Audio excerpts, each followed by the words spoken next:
بسم الله الرحمن الرحيم. الحمد لله رب العالمين، القائل في محكم كتابه: إن أريد إلا الإصلاح ما استطعت، وما توفيقي إلا بالله، عليه توكلت وإليه أنيب.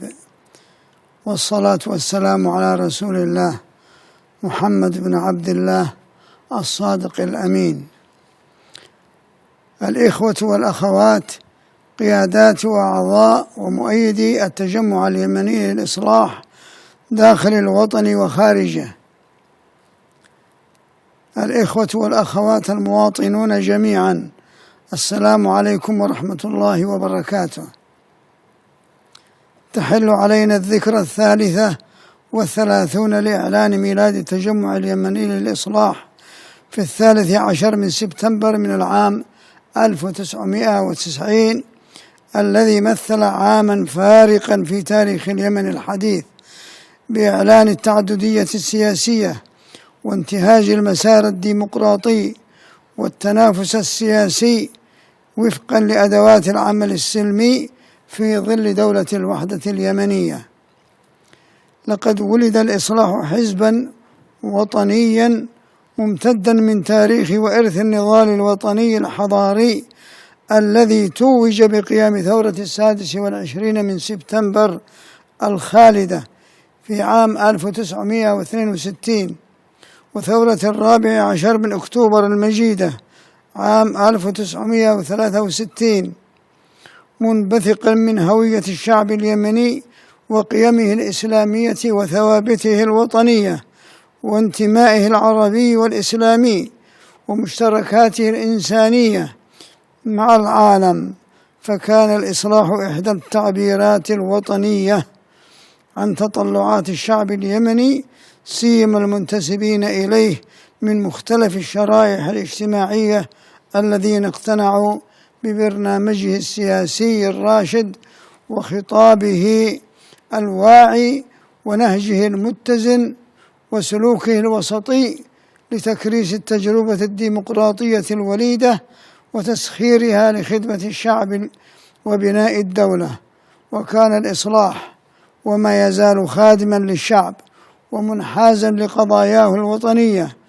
ومتبنيا لهمومه وتطلعاته وحاجاته المعيشية والخدمية،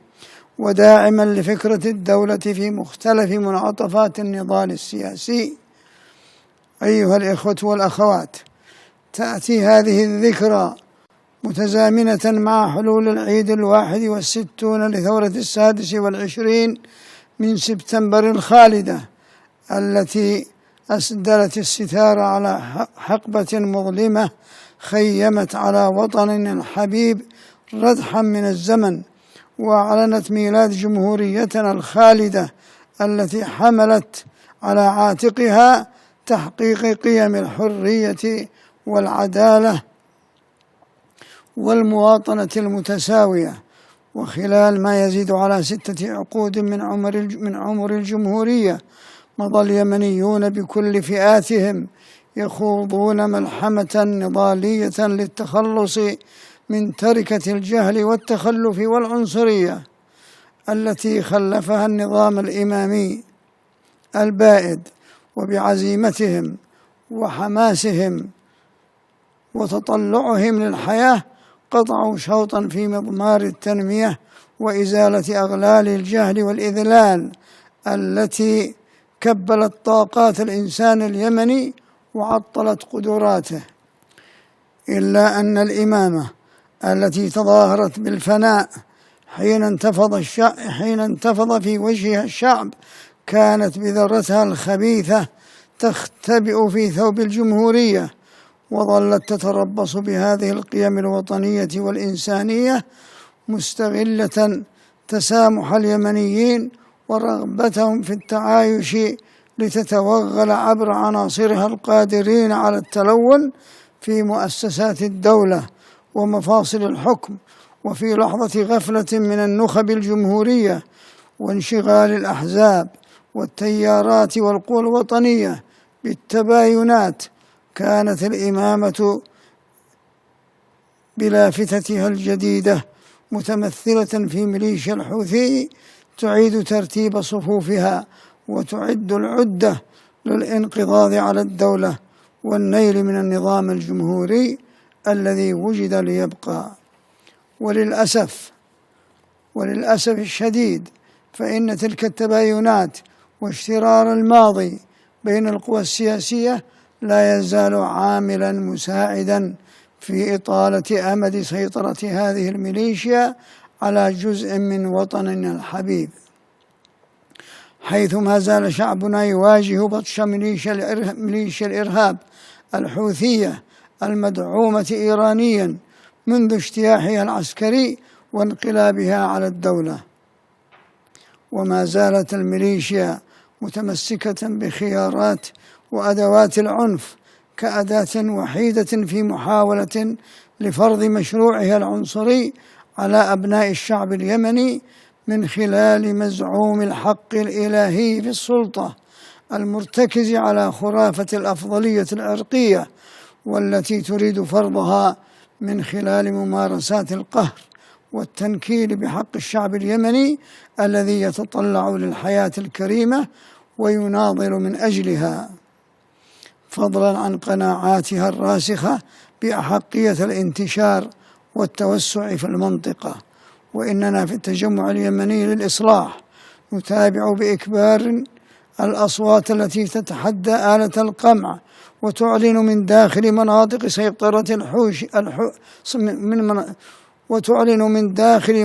سيطرة الميليشيا رفضها لموجة انتهاكات حقوق الإنسان ومصادرة أقوات الناس وقطع المرتبات ونهب الممتلكات وفرض الجبايات الظالمة التي أثقلت كاهل المواطنين لتعيش قيادات الميليشيا حياة مترفة. كما نؤكد موقفنا المساند للقطاع الخاص ورأس المال الوطني الذي يتعرض لعملية نهب وتدمير منظم من خلال التضييق عليه وفرض إتاوات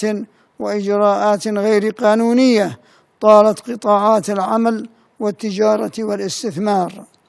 وفي هذا الصدد فإننا ندين حملة القمع والإرهاب وجرائم الاختطاف والإخفاء القسري التي تمارسها الميليشيات الحوثية بحق الصحفيين والناشطين وجموع الشعب المطالبين بحقوقهم المسلوبة، وندعو شعبنا العظيم إلى مزيد من التلاحم والتماسك لمقاومة ميليشيا الحوثي التي تعمل على تدمير النسيج المجتمعي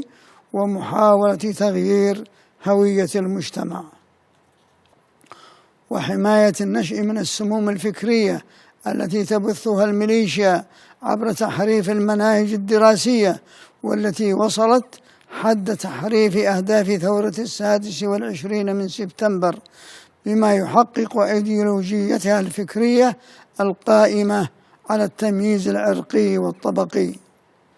ولقد كان الإصلاح مع كافة أحرار اليمن في مقدمة الصفوف المدافعة عن الجمهورية وأهدافها النبيلة ومكتسباتها العظيمة، وسيظل متمسكا بالثوابت الوطنية التي ضحى من أجلها بالرجال والممتلكات في إسناد المعركة الوطنية لاستعادة الدولة، حيث قدم الإصلاح تلك التضحيات جنبا إلى جنب مع كافة أحرار اليمن المؤمنين بعدالة القضية وواجب الدفاع عن الجمهورية ومكتسباتها، إيمانا منهم بقيم الكرامة والحرية والعدالة والمواطنة المتساوية كحق مكتسب للشعب اليمني من تاريخ نضالاته المستمرة ضد مشاريع الكهنوت الإمامي ومخلفاته البغيضة. أيها الإصلاحيون، أيتها الإصلاحيات، اسمحوا لي في هذه الذكرى العطرة أن أقدم تحية إكبار لكم أينما كنتم في الداخل والخارج، وأنتم تقفون بشموخ في ميادين البذل والعطاء في كافة مجالات النضال دون تردد أو ضعف ولا من ولا استكانة، لتمثلوا مع كافة أحرار اليمن الرافعة السياسية والاجتماعية الصلبة للشرعية ومعركتها الوطنية وتضحياتكم التي ما زالت مستمرة سيدونها التاريخ في أنصع صفحاته وستحفظها لكم ذاكرة الأجيال. وإننا اليوم وفي كل مناسبة نقف بإجلال أمام تضحيات الشهداء الأبرار الذين بذلوا دماءهم رخيصة ووهبوا أرواحهم من أجل عزة ورفعة اليمن وكرامة وحرية أبنائه، وهي تحية مستحقة للمرابطين من أبطال الجيش والأمن البواسل ورجال المقاومة الشعبية على امتداد اليمن الكبير الذين قدموا ولا يزالون يقدمون التضحيات الجسام لإجهاض أحلام المشروع السلالي. كما نحيي تضحيات وصمود المختطفين والمخفيين قسريا في معتقلات ميليشيات البغي والكهنوت، وفي مقدمتهم القائد المناضل الأخ الأستاذ محمد قحطان عضو الهيئة العليا للتجمع اليمني للإصلاح. وفي هذا المقام نتقدم بتحية وفاء وعرفان لأشقائنا في التحالف العربي بقيادة المملكة العربية السعودية ممثلة بخادم الحرمين الشريفين الملك سلمان بن عبد العزيز وولي عهده صاحب السمو الأمير محمد بن سلمان بن عبد العزيز على كل ما قدموه وما زالوا يقدمونه من دعم وإسناد للشرعية اليمنية على مختلف الصعد العسكرية والسياسية والدبلوماسية، علاوة على اختلاط دماء الفداء المشترك لضباط وجنود دول التحالف العربي مع دماء إخوانهم اليمنيين تجسيدا لواحدية المعركة وروابط الإخاء وليس فوق الدماء من نسب. كما نجدد شكرنا للأشقاء في قيادة المملكة العربية السعودية على دعمهم المتواصل لليمن، والذي كان آخره المنحة المالية المقدرة $1,200,000,000 لمساعدة الحكومة في مواجهة التحديات الاقتصادية والوفاء بالتزاماتها. أيها الإخوة أيتها الأخوات، لقد اعترت مسيرة الكفاح من أجل استعادة الدولة وإنهاء الانقلاب عدد من التعثرات في الفترة الماضية انعكست على مفاقمة المعاناة الإنسانية وساعدت على إطالة بقاء اليد الإيرانية عابثة ببلدنا وإلحاق أذاها بالإقليم والعالم. ولن يتمكن اليمنيون اليوم من التغلب على تلك التحديات والنهوض من تلك العثرات إلا بوحدة صف حقيقية تتجاوز الشعارات إلى الأفعال، وفق برامج وآليات كفيلة بتجميع القوى والمكونات في إطار الشرعية وتوسيع قاعدتها وتوحيد أهدافها وقوتها لإنهاء الانقلاب، سيما في ظل التعنت الحوثي المستمر الذي أهدر كل فرص السلام الممنوحة له وتعامل معها بعنجهية وصلف، وأثبت أنه لا يؤمن بخيار السلام ولن تردعه سوى وثبة مشروعة لإنقاذ المواطنين من نير العبودية والاضطهاد الإنساني الذي تمارسه الميليشيا بحقهم في مناطق سيطرتها. وما زالت أمام الميليشيا فرصة قد لا تظل مطروحة إلى ما لا نهاية للجنوح إلى السلام الذي نؤمن به كقيمة إنسانية وسياسية لتحقيق سلام مستدام مبني على المرجعيات الثلاث: مخرجات مؤتمر الحوار الوطني والمبادرة الخليجية والقرار الدولي 2216. ونؤكد بأن أي صيغة سلام تمس بالمركز القانوني للشرعية أو تقفز على أولويات سحب سلاح الميليشيا وبدون تحول الميليشيا إلى مكون سياسي تؤمن بالديمقراطية والتنافس السياسي عبر صناديق الاقتراع في إطار الدولة الاتحادية، فإنما هو سلام ملغوم يؤسس لاستدامة العنف ويمهد لجولات قادمة من الصراع والحروب المدمرة، ويزعزع أمن واستقرار المنطقة، ويهدد الأمن القومي العربي. أيها الإخوة والأخوات، إننا ونحن نحتفل بهذه المناسبة نؤكد موقفنا الداعم لوحدة مجلس القيادة الرئاسي وتوحيد التشكيلات المسلحة تحت قيادة القائد الأعلى للقوات المسلحة،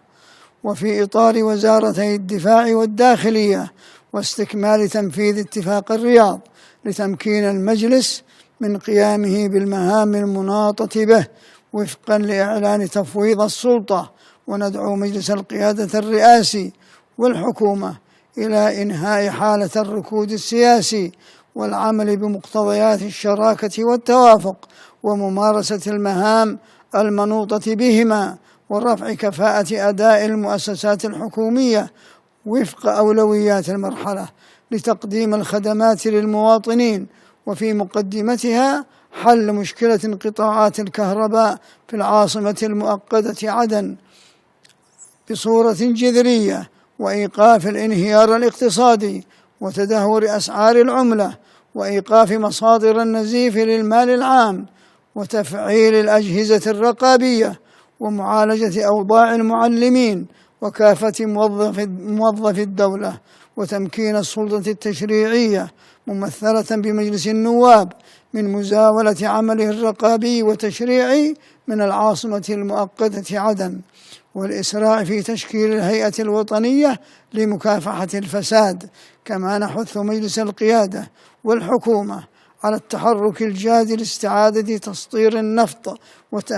وتأهيل الموانئ التي تعرضت لاستهداف إرهابي من قبل الميليشيات الحوثية الذي أضر بمصالح المواطنين في كامل التراب اليمني. كما ندعو الحكومة إلى الاهتمام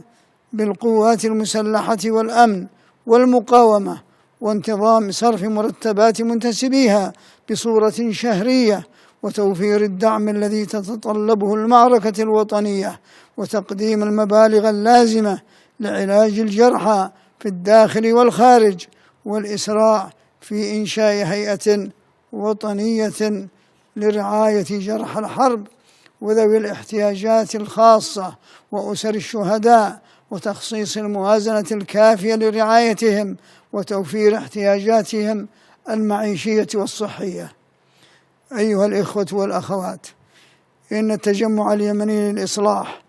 إذ يجدد تأكيده على الشراكة الوطنية لا ينطلق من موقف ثابت تعززه وقائع التاريخ وحقائق التجربة السياسية على المستوى العملي في مختلف مراحل العمل السياسي المشترك، وذلك نابع من معرفتنا بالواقع السياسي اليمني ومن اعتقادنا الراسخ بأنه لا يمكن لأحد الاستفراد بقرار البلاد، وهو ما ترجمته مواقف الإصلاح طيلة العقود الماضية من حرص على الشراكة وصدق التحالفات مع جميع شركاء العمل السياسي منذ قيام الوحدة اليمنية ونشأة التعددية السياسية، سواء في الائتلافات الحكومية أو في تكتلات المعارضة. ثم جاءت مشاركة الإصلاح الفاعلة في التحالف الوطني للأحزاب والقوى السياسية المؤيدة للشرعية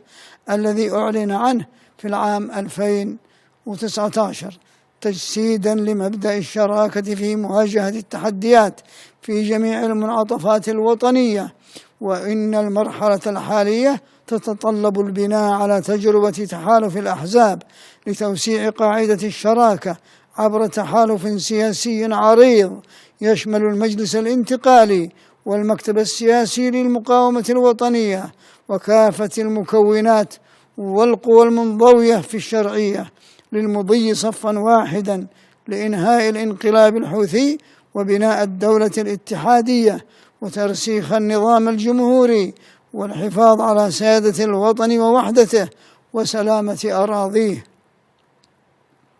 وفي هذا الصدد نؤكد على ضرورة إحياء العملية السياسية وتمكين الأحزاب من ممارسة أنشطتها في كافة المحافظات المحررة. إن التجمع اليمني للإصلاح، وهو يحتفي بمناسبة ذكرى تأسيسه، يؤكد قناعاته الراسخة بأن ارتباط الجمهورية اليمنية بجوارها الخليجي ومحيطها الإقليمي مسألة حتمية تفرضها حقائق الجغرافيا والتاريخ وروابط الدين والمصالح المشتركة، وما تقتضيه علاقات حسن الجوار. ولن يكون اليمن آمنا مستقرا إلا في إطار محيطه العربي والإسلامي عموما والخليجي خصوصا، وبعلاقة جوار متينة مع المملكة العربية السعودية والأشقاء في دول مجلس التعاون الخليجي. وهذا ما نصت عليه الأدبيات السياسية للإصلاح منذ تأسيسه. وفي هذا السياق فإن ميليشيا الحوثي ليست إلا حربة متقدمة في خاصرة المنطقة تهدد أمن اليمن وجيرانه والأمن الإقليمي وممرات الملاحة الدولية، وذلك ما يحتم علينا المضي معا نحو إنهاء الانقلاب واستعادة الدولة لتحقيق الأمن الإقليمي والدولي. كما أننا نؤكد على أن قرارات مجلس الأمن وتوصياته تحتم على المجتمع الدولي الوقوف بحزم أمام التدخلات الإيرانية في اليمن المزعزعة لأمن واستقرار المنطقة، كما تحتم على المبعوث الأممي إلى اليمن تسخير جهوده لتنفيذ القرارات الدولية، وليس التغاضي عن تمرد ميليشيا الحوثي الانقلابية عليها أو توفير المبررات لذلك. كما يتوجب على المبعوث الأممي التوصيف الدقيق لأطراف الحرب في اليمن بين ميليشيا متمردة انقلابية فرضت هذه الحرب وبين شرعية معترف بها تمارس دورها الدستوري في استعادة الدولة وإنهاء الانقلاب. أيها الإخوة والأخوات، إننا في التجمع اليمني للإصلاح نؤكد إدانتنا للعمليات الإرهابية ولموقفنا الرافض للإرهاب بكافة أشكاله وصوره، حيث دفعت بلادنا أثمانا باهظة من أمنها واستقرارها وسيادتها وحياة مواطنيها بسبب هذه الآفة. وقد كانت قيادات الإصلاح وكوادره في سطارة المستهدفين بعمليات الاغتيالات الإرهابية التي لم تغلق ملفات التحقيق فيها بعد، وعلى الحكومة ضبط كافة العناصر المتورطة في تلك الجرائم وتقديمهم للمحاكم. كما ندعو الحكومة إلى وضع استراتيجية شاملة لمكافحة الإرهاب تستهدف تجفيف جذوره وأسبابه الفكرية والاقتصادية والأمنية بالتعاون مع الشركاء الإقليميين والدوليين.